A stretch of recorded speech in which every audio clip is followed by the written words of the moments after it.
Meus irmãos, graça e paz. Amém. Abra sua Bíblia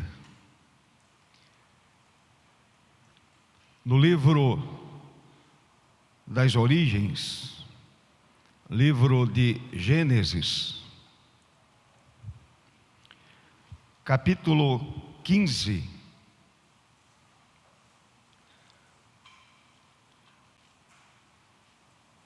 Apenas o verso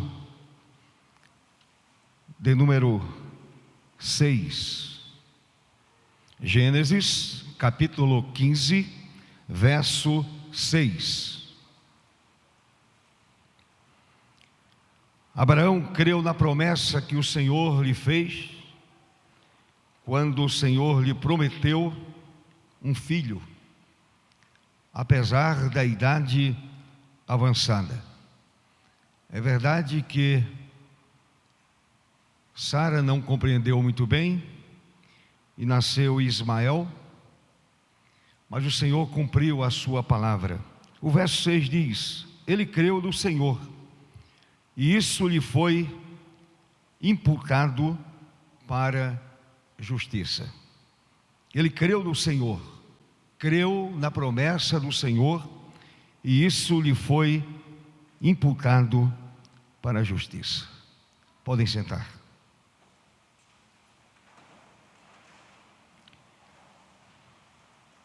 Curve a sua cabeça, meu irmão. Curve a sua cabeça, minha irmã. Vamos à presença do Senhor.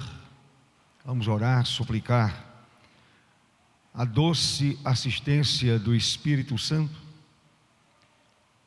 que mora em nós e que certamente recebe o nosso louvor, recebe a nossa adoração. Amado Deus, lemos mais uma porção da Tua Palavra. E a Tua Palavra, Senhor, é consolo. A Palavra edifica, a palavra orienta, a palavra normatiza a vida cristã. Seja para sempre bendito o teu nome, Senhor, bendito por causa de tua palavra e por causa daquilo que tu és. E quero, ó Deus, suplicar pelos méritos do teu amado Filho Jesus, que o Senhor continue falando conosco. O Senhor use a sua palavra para nos ensinar a respeito desse assunto tão importante, que é a justificação. E aqui aparece, ó Deus, a palavra dizendo que Abraão creu no Senhor, creu na promessa do Senhor, e isso lhe foi imputado para a justiça. Seja louvado, Senhor, seja engrandecido o teu nome para sempre. Usa-me como instrumento em tuas mãos, e a palavra encontre lugar, guarida, em cada vida aqui presente, em cada coração. E assim, ó Deus, a igreja seja edificada e cresça na graça e no conhecimento do Senhor. Assim oramos, ó Deus, e agradecemos pelos méritos de Jesus, nosso Senhor. Amém. Meus irmãos, hoje sentimos a falta de muita gente. Os nossos adolescentes e jovens estão no Acampege. Outras pessoas também estão envolvidas com o Acampege. E outras famílias aproveitaram o feriado prolongado e muitos viajaram para descansar um pouco. À noite, os jovens estarão retornando juntamente com os adolescentes e o encerramento do Acampege acontecerá aqui no templo. Meus irmãos, eu quero nesta manhã conversar com vocês sobre a doutrina da justificação. E é interessante que o apóstolo Paulo, em Romanos capítulo 4, ele menciona esse fato acontecido na vida de Abraão. E também Gálatas capítulo 3, verso 6, Paulo menciona mais uma vez a vida de Abraão e dizendo que ele creu e assim foi justificado pela fé. Tiago, irmão do Senhor, também menciona a justificação e menciona o fato histórico que aconteceu na vida de Abraão, no capítulo 2, verso 23. Meus irmãos, a doutrina da justificação não é bem compreendida pelos crentes, principalmente nos dias de hoje. Muita gente não compreende esse assunto tão importante para a vida cristã, para a vida da igreja do Senhor Jesus. Deixe-me dizer inicialmente o seguinte: biblicamente, a ideia de justificação não ou nunca significou tornar alguém justo, mas imputar, atribuir ou creditar a justiça, e a justiça divina, a justiça do Senhor. O texto lido serve como exemplo desta doutrina tão importante. E creu Abraão no Senhor, e foi-lhe imputado isto para justiça, ou por justiça, como diz o verso 6. Ele creu, Abraão creu no Senhor, e isso lhe foi imputado para justiça. O que significa a palavra imputar? A palavra imputar significa atribuir, conceder, conferir. Essa é exatamente o sentido da palavra imputar. Creu Abraão no Senhor, e isso lhe foi imputado, atribuído, concedido, conferido para justiça.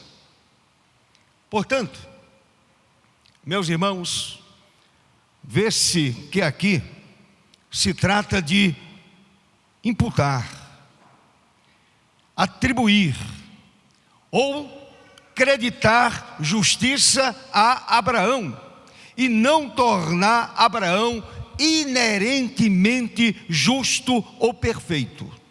Essa não é a ideia.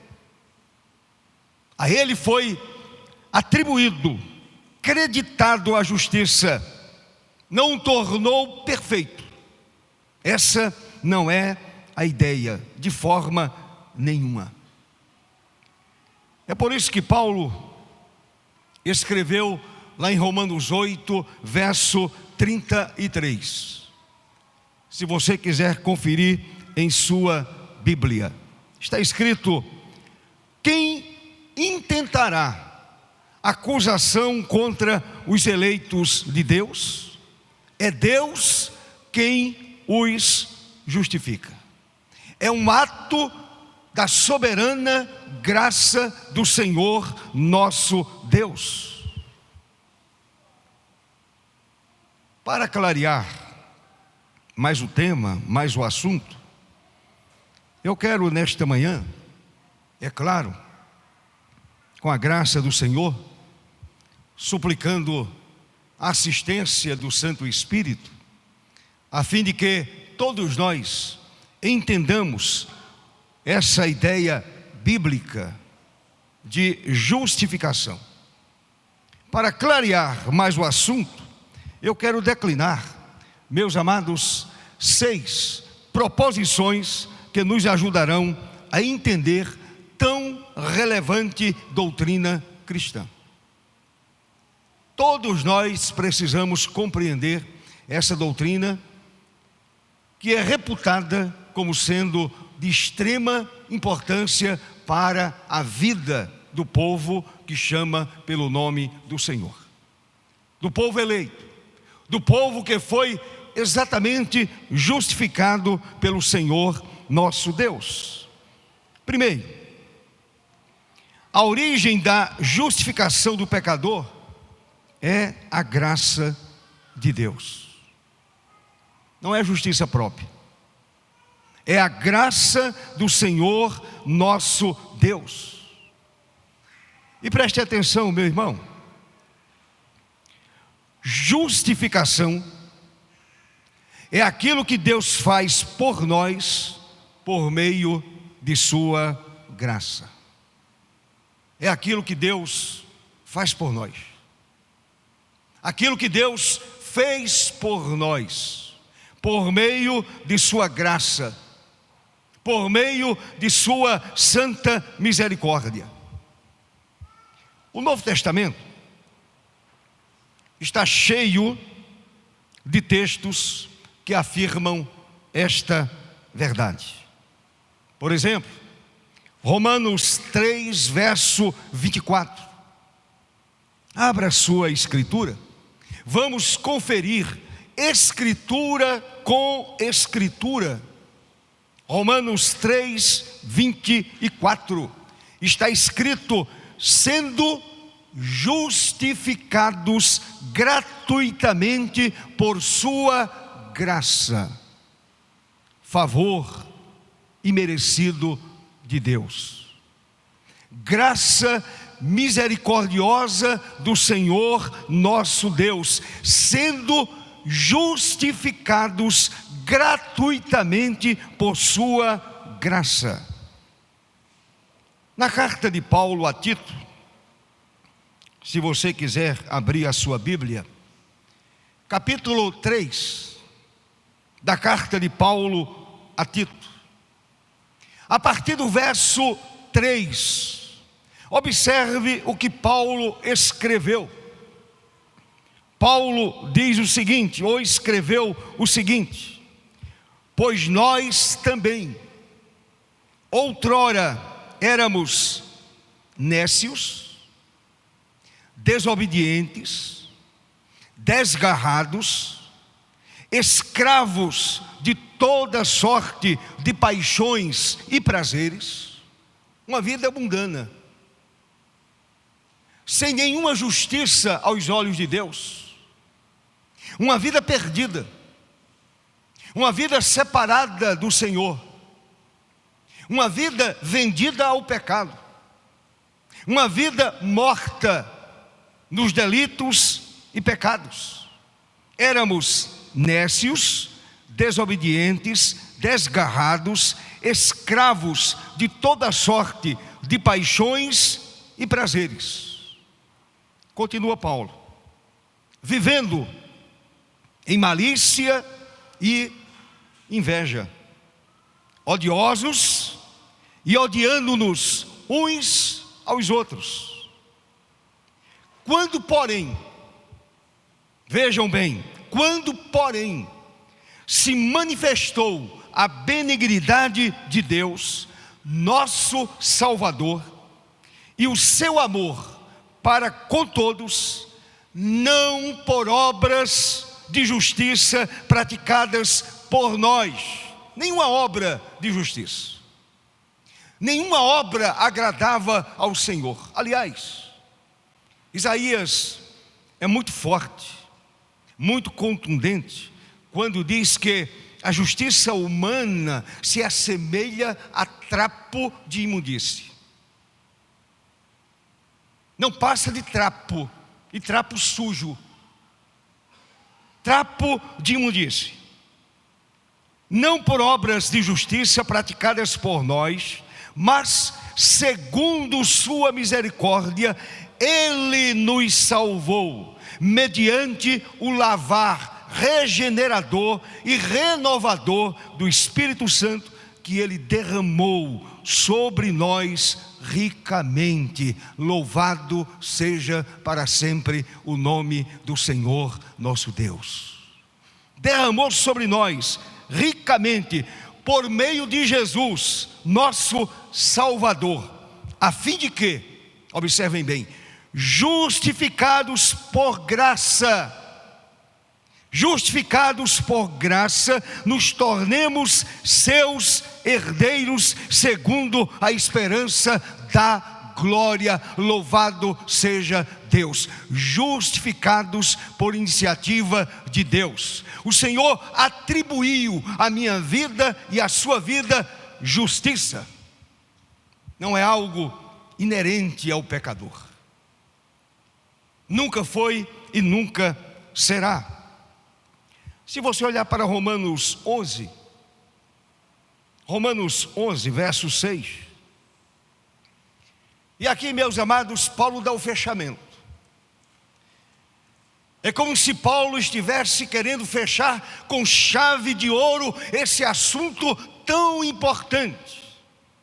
Tão importante para a teologia cristã, para a igreja do Senhor. Aí Paulo diz: e se é pela graça, já não é pelas obras. Do contrário, a graça já não é graça. Fomos justificados pela graça soberana do Senhor nosso Deus. De forma que entendemos que a origem da justificação é a preciosa graça do Senhor nosso Deus. Não havia em mim nada. Eu estava completamente maculado pelo pecado. A sua vida estava completamente envenenada pelo pecado. Uma vida completamente distorcida pelo pecado. Uma vida separada completamente de Deus, caminhando para o inferno. E pela graça do Senhor, eu e vocês fomos justificados. Amém, meu irmão? Amém, minha irmã? Louvado seja o Senhor. Segundo lugar, o preço, o custo de nossa justificação foi o sangue de Jesus, vertido na cruz. Preço altíssimo, pago pelo Filho de Deus, ali na cruz do Calvário. Meus irmãos, o sangue derramado na cruz nos trouxe isenção da condenação. O sacrifício do Cordeiro nos deu isenção da condenação eterna.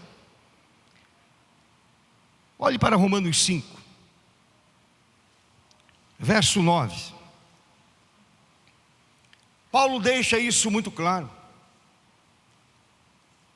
Não há nenhuma dúvida para o leitor da Bíblia que a justificação é um ato soberano do Senhor, mediante o sacrifício de Cristo, mediante o derramamento do sangue do Senhor na cruz.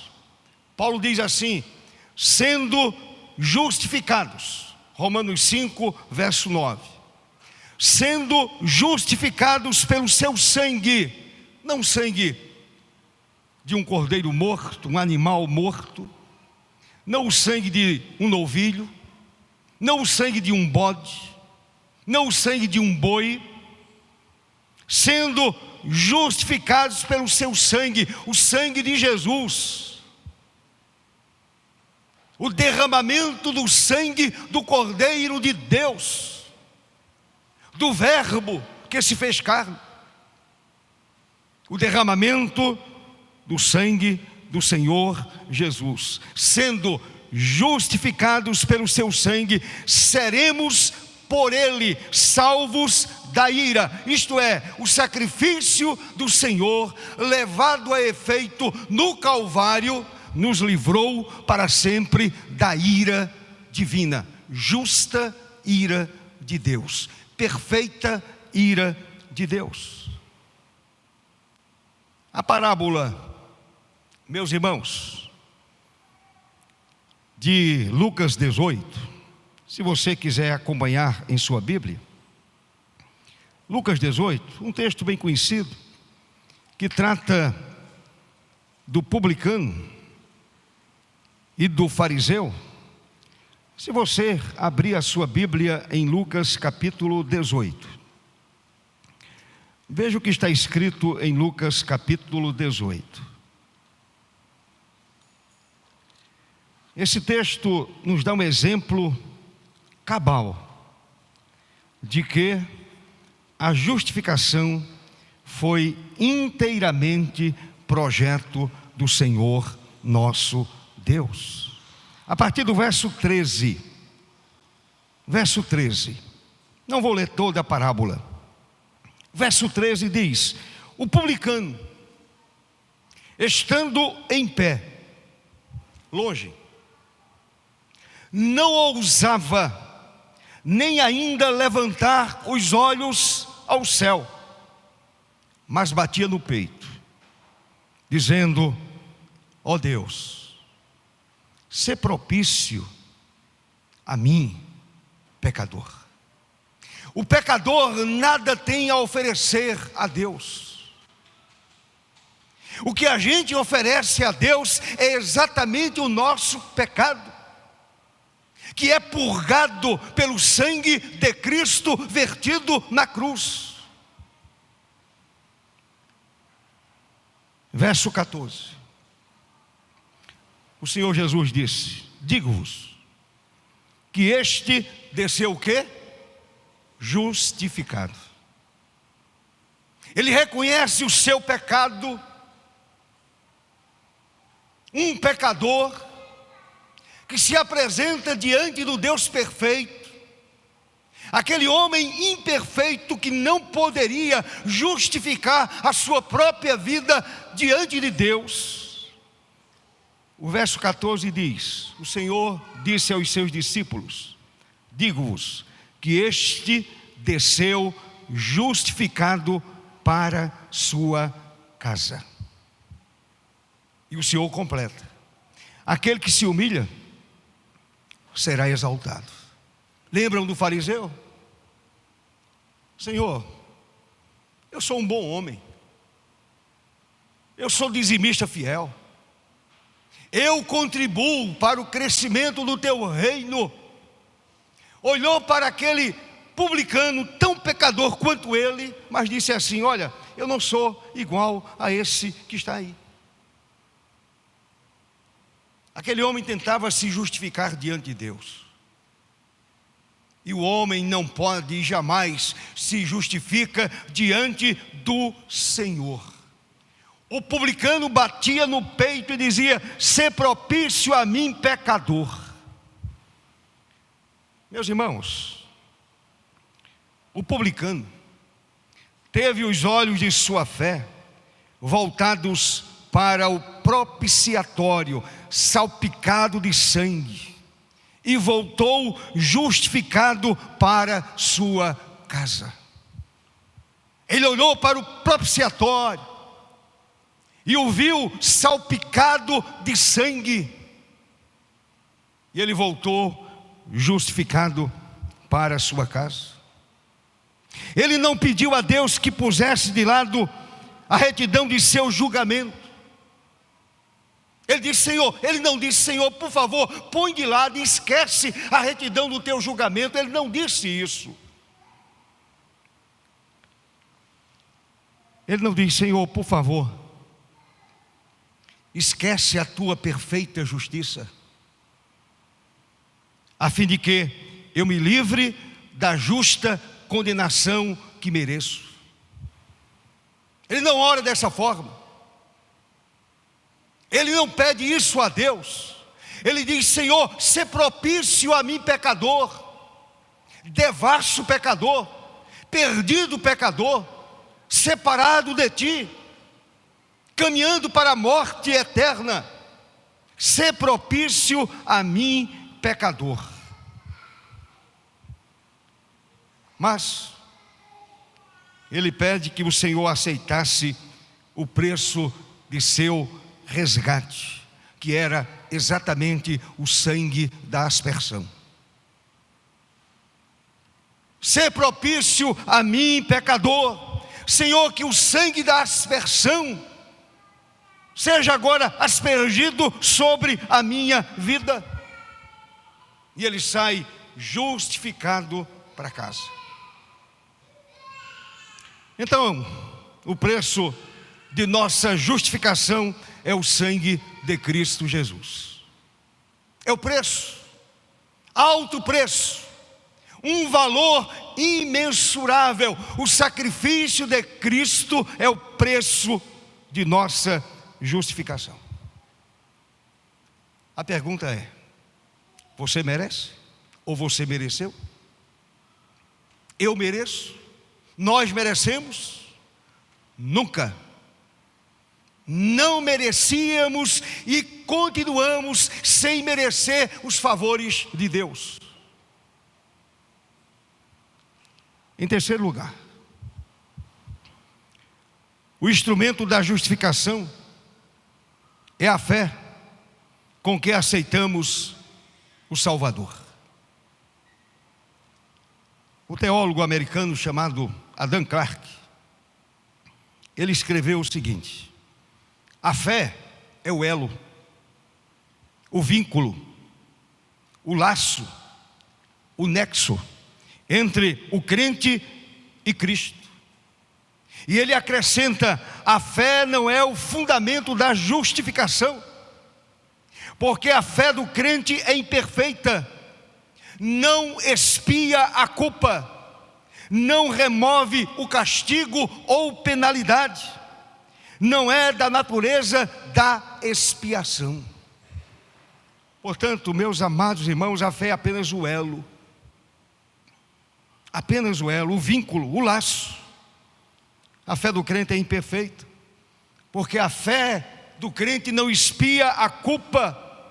O que expia a culpa é, na verdade, o sangue de Jesus. Volto a repetir.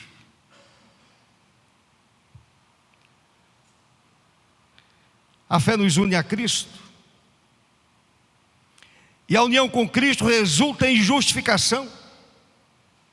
Como escreveu Paulo na carta aos Romanos, capítulo 5, verso 1. Se você abrir a Escritura, abra a sua Bíblia, meu irmão. Paulo escreveu: justificados, pois, mediante a fé, temos paz com Deus por meio de nosso Senhor Jesus Cristo. A fé é o elo, porém a fé não expia a culpa. Quem expia a culpa é o sacrifício do Cordeiro. A sua fé não expiou a sua culpa. Quem fez a expiação foi Jesus de Nazaré. Foi o eterno Filho de Deus. Outra escritura, Filipenses capítulo 3. Abra em Filipenses capítulo 3, verso 9. E esse texto de Filipenses, capítulo 3, mostra claramente que a fé é realmente instrumento, é o elo. Está escrito: a justiça que vem de Deus pela fé. Primeiro, justiça que vem de Deus, Deus como fonte, Deus como origem, pela fé. Fé como instrumento.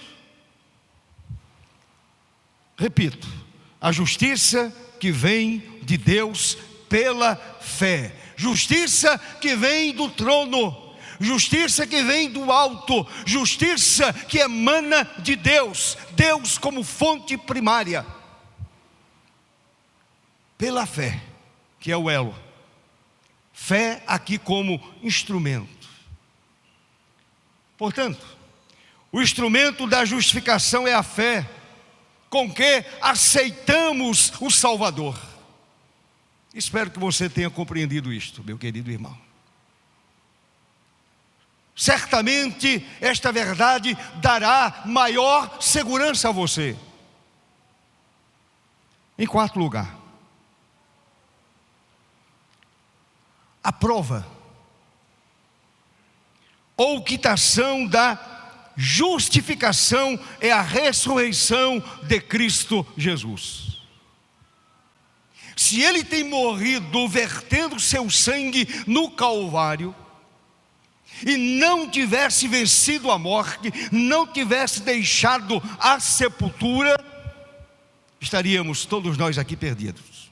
Todos nós estaríamos perdidos. Não haveria justificação para a minha vida, nem para a sua vida. Mas, louvado seja Deus por esse mas. Porém, todavia, Cristo Jesus, ao terceiro dia, levantou-se da tumba fria e está à direita do Deus Pai Todo-Poderoso, intercedendo por nós. Ele é o nosso fiel advogado. Amém, meu irmão? Ele é o nosso intercessor. Na carta aos Romanos, capítulo 4, verso 24 e 25.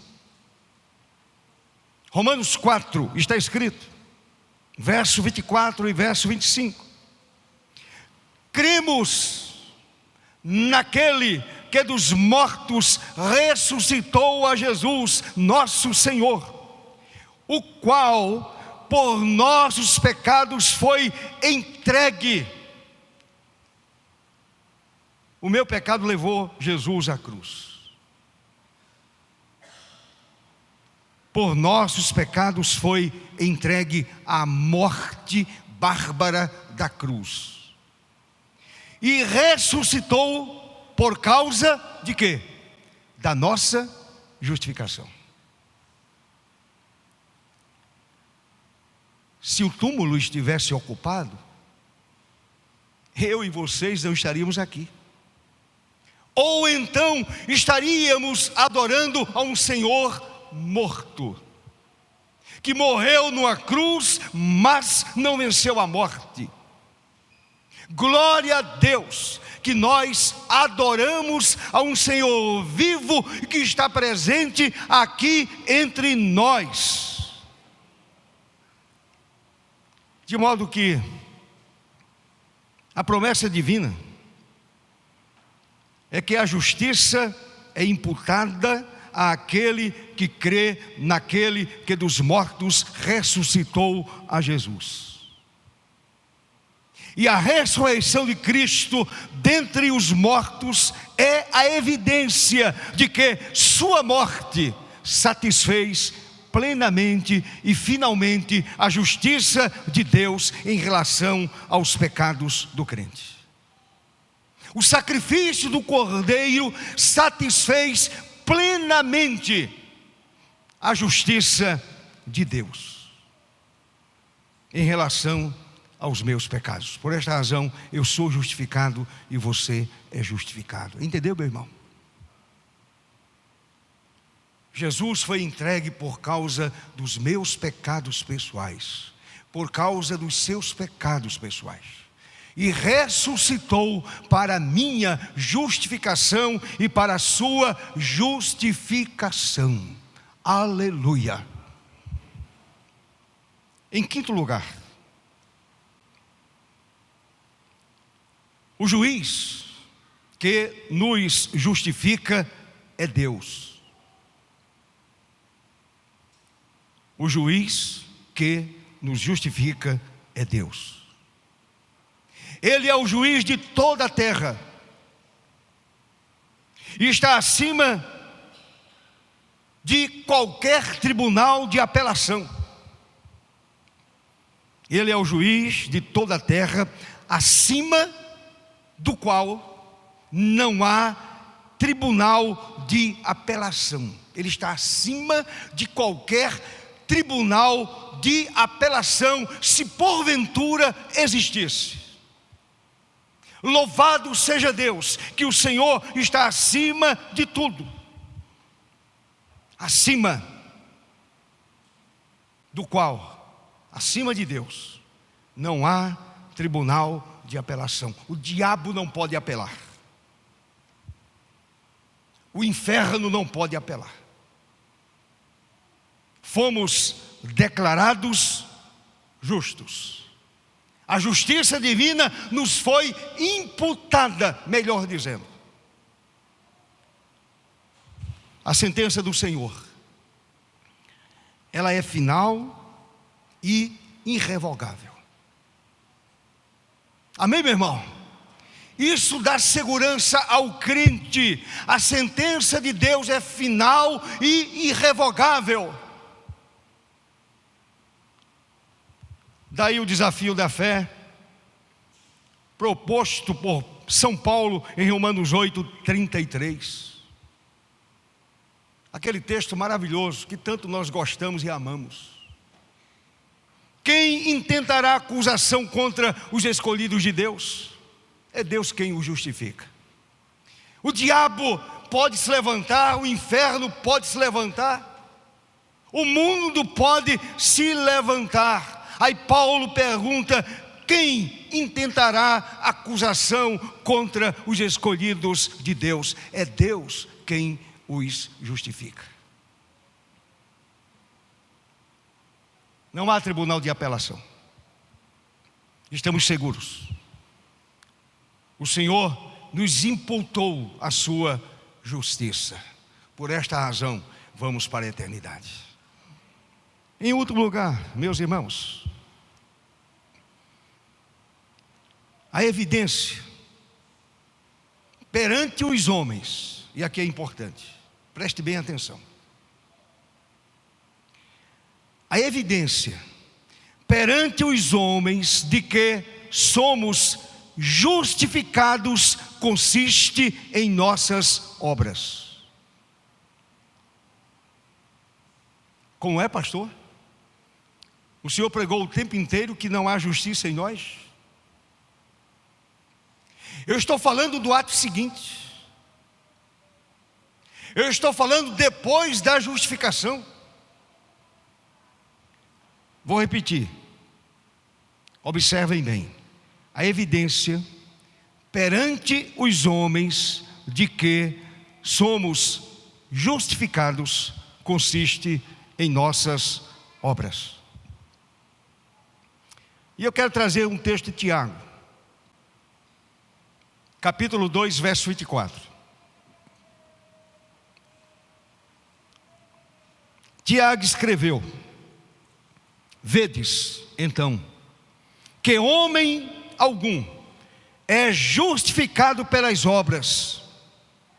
Aliás, que o homem é justificado pelas obras e não somente pela fé. E abandonou o meio de campo. Não é verdade? E agora? Paulo escreveu tanto sobre justificação pela fé. Aí Tiago estraga tudo. O irmão do Senhor Jesus. Ele escreve, vejam bem. Vede então que o homem não é justificado somente pela fé. O homem é justificado pelas obras e não somente, ele não está descartando a fé, ele está dizendo não somente a fé, mas também pelas obras. Deixe-me tentar explicar, meus irmãos. À primeira vista, parece que Tiago contradiz a Paulo neste importante assunto. O grande Paulo, o apóstolo dos gentios, está aqui sendo colocado em xeque por Tiago, irmão do Senhor. Agora observem bem, não há contradição alguma. Não há contradição alguma. E vou explicar. Primeiro, Paulo se ocupa de nossa justificação perante Deus, perante o Senhor. É algo da eternidade. Então Paulo, meus queridos irmãos, se ocupa de nossa justificação perante Deus. Tiago, de nossa justificação diante dos homens. Ora, a justificação é algo interno, que acontece nos bastidores da nossa alma. Porém, os homens perceberão se somos crentes ou não através daquilo que nós fazemos. Entendeu agora? Vou continuar. Paulo demonstra que as obras não têm valor meritório, não tem mesmo. E todo crente sabe disso. Todo eleito do Senhor sabe disso. As obras não têm valor meritório para nossa justificação. Tiago prova que as obras são necessárias como evidência de que temos a verdadeira fé, a fé viva. Evidência daquilo que está dentro da nossa alma, que está dentro do nosso coração, que está dentro da nossa mente. Aquilo que nós fazemos de bom é evidência que de fato nós fomos justificados e agora somos crentes na pessoa bendita de Jesus. Vejam bem, uma pessoa que diz que foi justificada e que antes roubava e continua roubando, cadê a evidência da mudança ou da justificação? Uma pessoa que mentia com tanto prazer e continua mentindo, dizendo que agora é crente, uma pessoa justificada, cadê a evidência da justificação? Se a vida não mudou, se a fala não mudou, se a pessoa era perversa e continua perversa, se era maliciosa e continua sendo maliciosa, cadê a evidência palpável da justificação? Se era uma pessoa desonesta no trabalho e continua sendo desonesta no trabalho, cadê a evidência da mudança de vida? Cadê a evidência da justificação? Cadê a evidência da conversão? Cadê a evidência da fé?